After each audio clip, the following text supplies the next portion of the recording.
Au cœur d'une Algérie coloniale, sous un soleil écrasant, un enfant voit le jour dans l'anonymat le plus total. Loin des palais et des centres de pouvoir, c'est dans la poussière et la modestie que se dessine l'avenir d'un homme dont le nom résonnera bientôt aux quatre coins du monde, Houari Boumedienne. Mais avant le stratège, le président, le révolutionnaire, il y eut un jeune garçon, Mohamed Ben Brahim Boukarouba, dont l'enfance et les origines ont sculpté l'âme d'un leader. Cet homme, souvent réduit à ses années de pouvoir, a pourtant puisé la force de son caractère et la clarté de sa vision dans les dures réalités de ses premières années. Nous allons explorer les racines profondes de celui qui allait devenir l'un des piliers de l'Algérie moderne. Ce n'est pas l'histoire du dirigeant que nous racontons, mais celle de l'enfant, du jeune homme, qui, par la force des circonstances et une volonté inébranlable, a transcendé sa condition pour incarner les aspirations de tout un peuple. Son parcours est un testament que les graines du leadership peuvent germer dans les sols les plus arides, là où l'injustice et la privation nourrissent le désir ardent de changer le cours de l'histoire. Mohamed Ben Brahim Boukarouba est né en août 1932 à Aïn Essenia, un petit village près de Guelma, dans l'actuelle wilaya de Guelma. Ses parents, Mohamed Ben Brahim et Aïcha Boumedienne, étaient de modestes paysans, vivant de la terre dans une région où la subsistance était une lutte quotidienne sous le joug colonial français. L'enfance de Boumedienne fut celle de nombreux enfants algériens de l'époque, marquée par la simplicité, le travail agricole dès le plus jeune âge et une proximité constante avec la nature. Il était le quatrième d'une fratrie de 7 enfants, une famille nombreuse où la solidarité était une valeur cardinale. L'école française était une chimère pour la plupart des jeunes Algériens, et Mohamed a d'abord fréquenté la Koutab, l'école coranique du village, où il a appris l'arabe et les bases de l'islam. Ses premières années passées à réciter le Coran, à comprendre les préceptes de sa religion, ont profondément ancré en lui un sens aigu de la justice et une identité culturelle forte. Son père, bien que modeste, veillait à l'éducation de ses enfants, reconnaissant l'importance du savoir dans un monde où l'ignorance était une forme de servitude. C'est dans ce cadre rural, imprégné de tradition et de foi, que le futur Houari Boumedienne a puisé ses premières leçons de vie, des leçons qui allaient dessiner son caractère pragmatique et sa détermination inflexible. L'enfance de Mohamed Boukarouba ne peut être comprise sans situer le contexte d'une Algérie sous domination française. Le système colonial était omniprésent, façonnant chaque aspect de la vie des Algériens. Les terres fertiles étaient confisquées, les richesses spoliées, et la population indigène vivait dans une misère généralisée et une discrimination flagrante.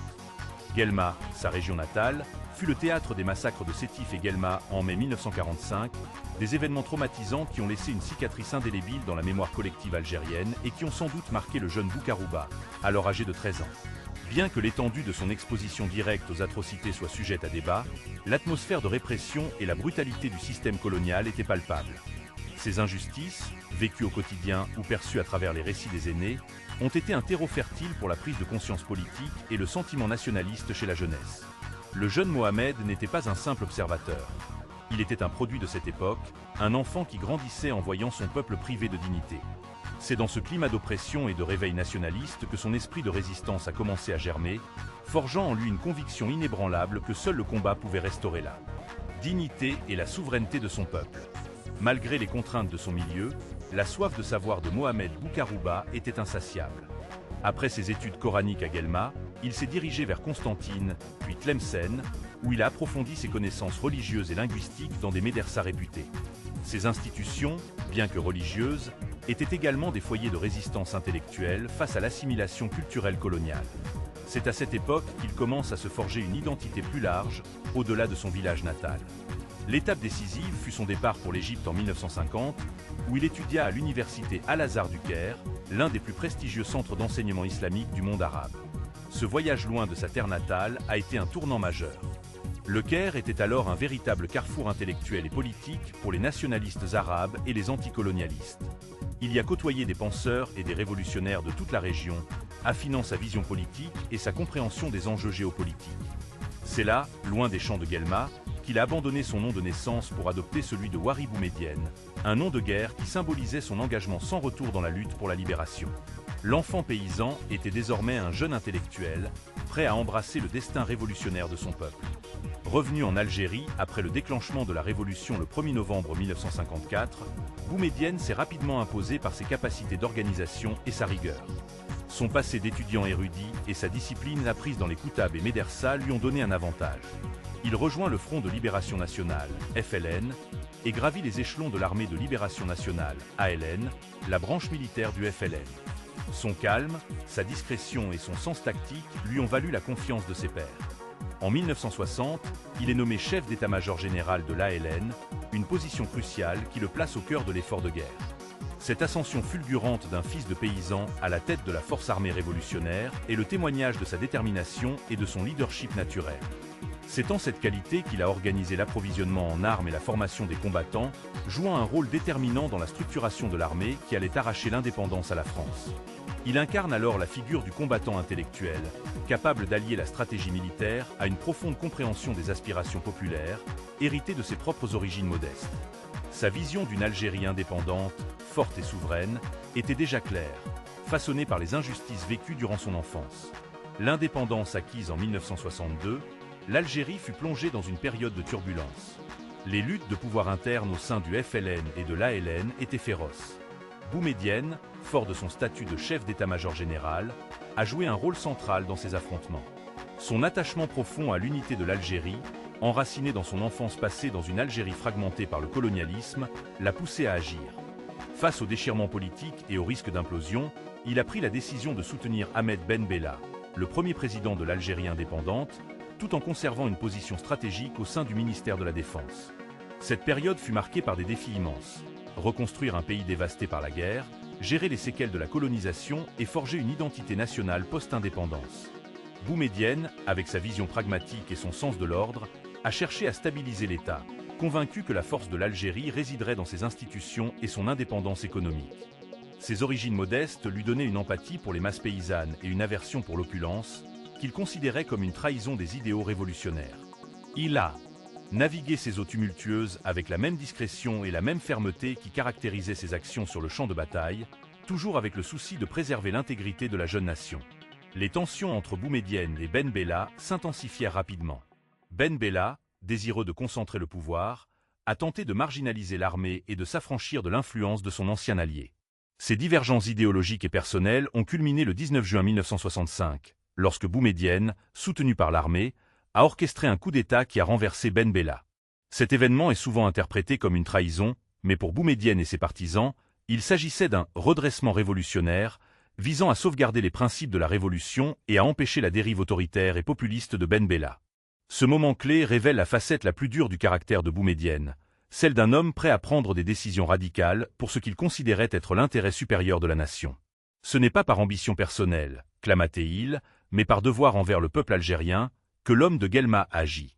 Selon la légende, au moment du coup d'État, alors que les chars prenaient position à Alger, Boumedienne se trouvait dans un monastère cistercien de Tibirine, connu pour son cadre de paix et de méditation, où il se serait retiré pour prier. Qu'elle soit véridique ou apocryphe, cette anecdote souligne la dimension intérieure et réfléchie du personnage, même dans les moments de la plus haute tension politique. Ce coup d'État marque non seulement son ascension directe au sommet de l'État en tant que président du Conseil de la Révolution, mais aussi l'affirmation d'une nouvelle voie pour l'Algérie, enracinée dans la prudence et la stabilité qu'il jugeait nécessaires après les années d'instabilité. Une fois au pouvoir, Houari Boumedienne a entrepris de bâtir une Algérie forte, indépendante et socialiste. Son programme s'est articulé autour de 3 révolutions: la révolution agraire, la révolution industrielle et la révolution culturelle. La révolution agraire, lancée en 1971, est particulièrement emblématique de son origine paysanne. Elle visait à redistribuer les terres aux agriculteurs sans terre, à moderniser l'agriculture et à assurer l'autosuffisance alimentaire. C'était une mesure radicale, ancrée dans sa compréhension des souffrances des fellahs algériens, son propre passé familial résonnant avec cette vision de justice sociale. Pour l'enfant de Guelma, il était impensable qu'un paysan ne possède pas sa terre. Cette politique, bien que controversée et avec des résultats mitigés, a profondément modifié les structures rurales de l'Algérie et reste une pierre angulaire de son héritage. Simultanément, la révolution industrielle visait à doter l'Algérie d'une base économique solide, en nationalisant les ressources naturelles, notamment les hydrocarbures, et en créant des industries lourdes. Ce fut une période d'investissement massif dans l'éducation et la formation, convaincu que le savoir était la clé du développement national. Ces initiatives audacieuses ont transformé l'Algérie en un acteur majeur sur la scène internationale, affirmant sa souveraineté économique et politique, une souveraineté chèrement acquise et toujours à défendre, comme l'avait enseigné son enfance colonisée. Le règne de Houari Boumedienne a duré 13 ans, jusqu'à sa mort prématurée en 1978. Son héritage est complexe et continue de susciter débats et analyses. Il est salué pour avoir jeté les bases d'un État moderne, construit des infrastructures, développer l'éducation de masse et affirmer la dignité de l'Algérie sur la scène internationale, notamment en tant que leader du mouvement des non-alignés et porte-parole du tiers-monde. Sa politique étrangère, axée sur la souveraineté nationale et le soutien aux peuples opprimés, trouve ses racines dans son expérience. Personaje de la colonización. L'enfant de Guelma n'a jamais oublié d'où il venait et a cherché à donner une voix aux sans-voix. Cependant, son régime était également marqué par une concentration du pouvoir, un autoritarisme certain et un manque d'ouverture démocratique, critiqué par certains. Mais même ses détracteurs reconnaissent sa probité et son dévouement absolu à l'Algérie. Il est resté, jusqu'à la fin, un homme d'une grande simplicité, loin des fastes du pouvoir, une caractéristique souvent attribuée à son origine modeste. Sa disparition a laissé un vide immense et a ouvert une nouvelle ère pour l'Algérie, mais son influence sur la construction de l'identité algérienne et sur sa place dans le monde reste incontestable. Il a légué une nation fière et consciente de sa valeur, même si le chemin vers la prospérité restait semé d'embûches. L'histoire de Houari Boumedienne est celle d'un homme forgé par la terre et le feu de l'injustice. De Mohamed Ben Brahim Boukarouba, enfant de paysan à Guelma, à Houari Boumedienne, président et figure internationale, son parcours illustre comment les origines les plus modestes peuvent donner naissance à une détermination inébranlable et à une vision transformative. Il n'était pas l'homme des grands discours enflammés, mais celui de l'action réfléchie, de la discipline et d'un patriotisme ancré dans l'expérience vécue de son peuple. Ces premières années ont posé les fondations d'un homme d'État qui, malgré les controverses, a œuvré pour une Algérie indépendante, digne et respectée. Son histoire nous rappelle que le destin d'une nation peut parfois reposer sur les épaules d'un enfant né dans l'anonymat, dont la soif de justice et de savoir le propulse vers des responsabilités immenses. Son parcours, depuis les écoles coraniques jusqu'au sommet du pouvoir, est une leçon sur la résilience et la capacité humaine à transcender sa condition.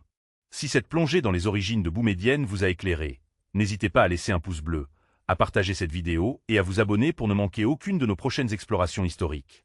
Dites-nous en commentaire quelle facette de Boumedienne vous a le plus marqué.